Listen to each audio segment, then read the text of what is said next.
I signed the papers myself. That's the part that stays with me.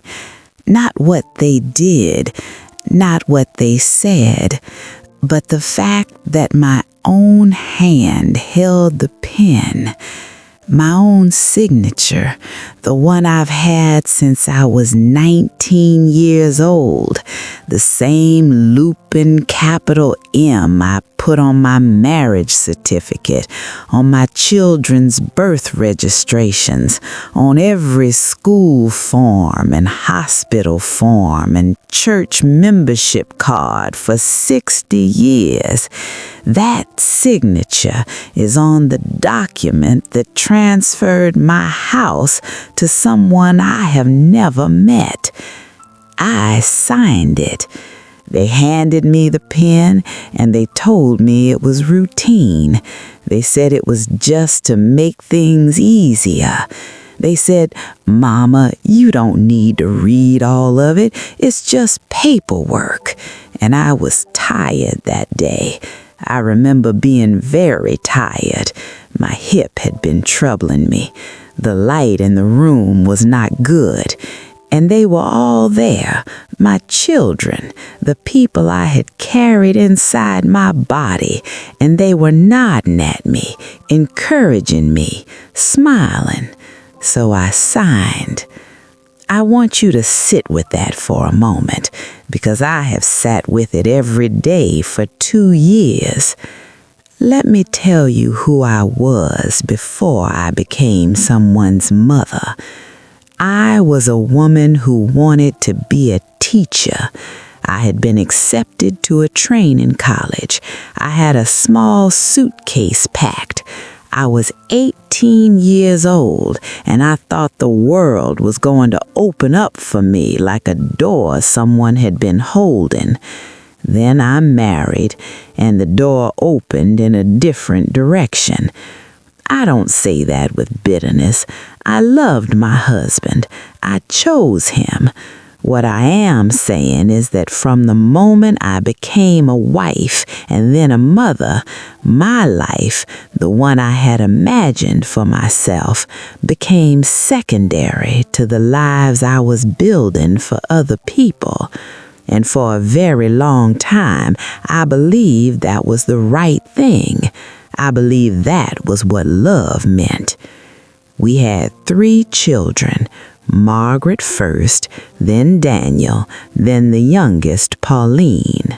My husband worked. I worked too, part-time at first, then full-time when the children were older, but there was always more month than money. You who are younger may have heard that expression. It means that the bills did not stop arriving simply because the wages had run out. I remember a period the children were still small. Margaret was maybe 7, Daniel was 5, and we had a week where I fed them and my husband and I did not eat properly ourselves. Not because I am a saint, not because I wanted to suffer, but because there was a choice to be made, and I made it the same way I always made it. They come first. I ate bread. I drank tea. The phrases they used, I remember them precisely. People think that when you are old, your memory softens. Mine has not. You can't manage alone anymore, Mama. It's too much for you. We worry about you. What if something happened and no one was there? The house is really too big for one person. You'd be so much more comfortable somewhere smaller, somewhere with people around. Each sentence on its own sounds reasonable, even caring. That is the thing I want you to understand. Each sentence individually could have come from genuine concern. It was only when I put them all together, later, much later, sitting in this room, that I could see the shape of what they had been building. They were not asking me questions. They were preparing me for an answer they had already decided on. There was one afternoon, a Sunday lunch, all three of them were there, which was unusual, and they sat me down after we had eaten, and Margaret laid some papers on the table and said they had been looking into options. She said there was a very good care facility. She said it was nearby. She said it had a garden.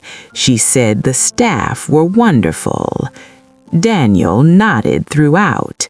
Daniel, who as a boy used to climb into my bed during thunderstorms. Pauline looked at the tablecloth. I asked about the house. Margaret said that the house would need to be sold to cover the costs of care. She said it very smoothly, the way someone says a thing they have rehearsed many times.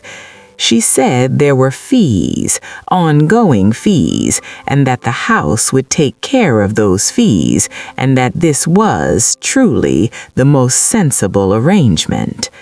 I said I needed time to think. She said, "Of course, Mama, take all the time you need." But time, I discovered, is a thing they can manage. When you are old and you are dependent on your children to drive you to appointments and bring your shopping and manage your prescriptions, time belongs to whoever controls the calendar. And my calendar, without my fully realizing it, had stopped being mine. There were more meetings. There was a solicitor I did not choose. There were documents I did not read carefully enough, because I was tired, because my hip hurt, because they were there telling me it was routine, because I trusted them. I signed. I moved here on a Wednesday in November. It rained. Margaret helped me pack 2 bags. She said I could have more things sent over once I had settled in. Some of those things have not arrived. I stopped asking about them after the first year. The house where my children grew up, where I painted the kitchen 4 times trying to get the color right, where my husband and I argued and made up and grew old together, where I planted a rose bush in 1994 that was still blooming when I left. That house belongs to a family I have never met. I sat in this room the first night, and I could smell that it was not mine. That sounds like a small thing. It is not a small thing.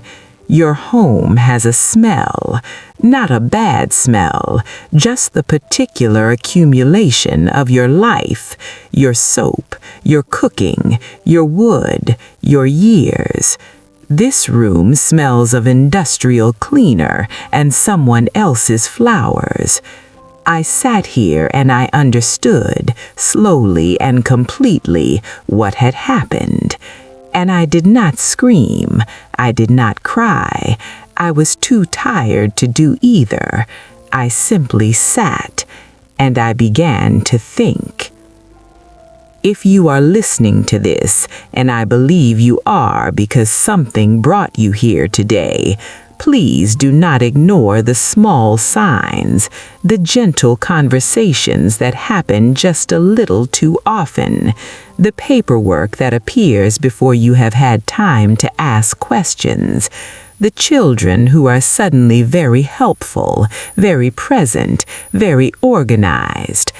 I am not saying every child is like mine. I am not. Most are not, but some are.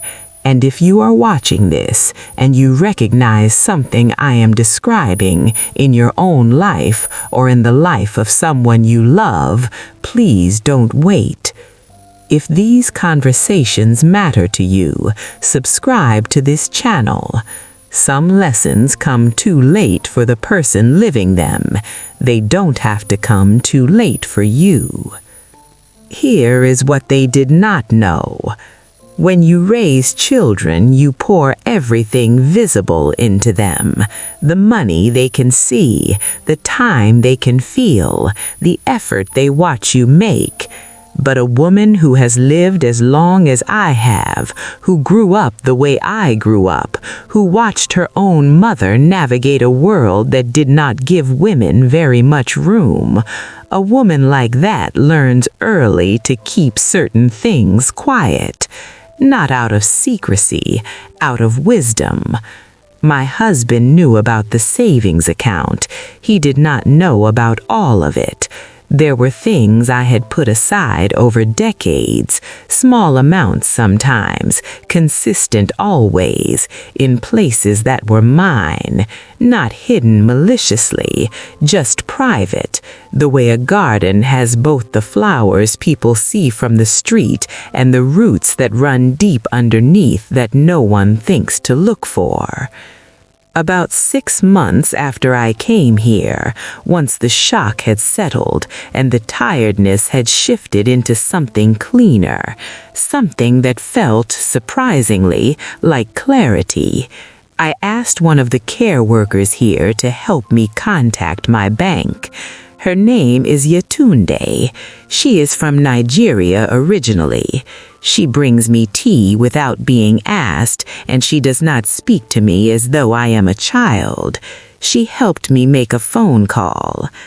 I want to tell you what I found. I found savings that had been accumulating for 30 years. I found a small land holding in my name only as it happened, a piece of land my husband and I had purchased in the 1990s that had somehow been overlooked in the family's calculations. I found a life insurance policy that no one had mentioned because no one had thought to ask me directly. I found jewelry, real jewelry, not the bracelet I sold, but pieces given to me by my mother and my mother's mother that I had kept in a deposit box at a bank branch I had never mentioned to my children because it had simply never come up. None of this made me wealthy. I want to be clear about that. I am not going to tell you a story where the hidden fortune changes everything in a dramatic way. That is not what happened. What happened was smaller than that and more important than that. What happened was I realized I still had choices. That is what they had taken from me, or tried to take. Not money, not property. Choices, the ability to decide what happened to my own life. And sitting here in this room, going through papers with Yetunde's help and the help of a solicitor I found myself this time, a woman recommended by a friend here at the home whose name is Constance, sitting here doing that work, I felt something come back to me that I had not felt in years. Dignity. I called a charity that runs bursaries for young women who want to go into teaching. I set up a small annual contribution. It felt right. I had wanted to be a teacher once. Perhaps some part of that still gets to exist. I contacted a distant cousin, the daughter of my mother's sister, who had always been kind and who had years ago quietly helped me during a difficult time and never made anything of it. I made sure she would be remembered in my will. I rewrote the will entirely. It took 2 sessions with the solicitor, and it was the most peaceful 2 hours I had spent in years. I told her what I wanted, and she wrote it down, and I signed, this time reading every line, taking as long as I needed, with no one standing over me encouraging me to hurry. I did not cut my children out of anger. I want to say that clearly. I am too old and too tired for anger. What I did was, for most of mine. The last chapters, though, those are mine.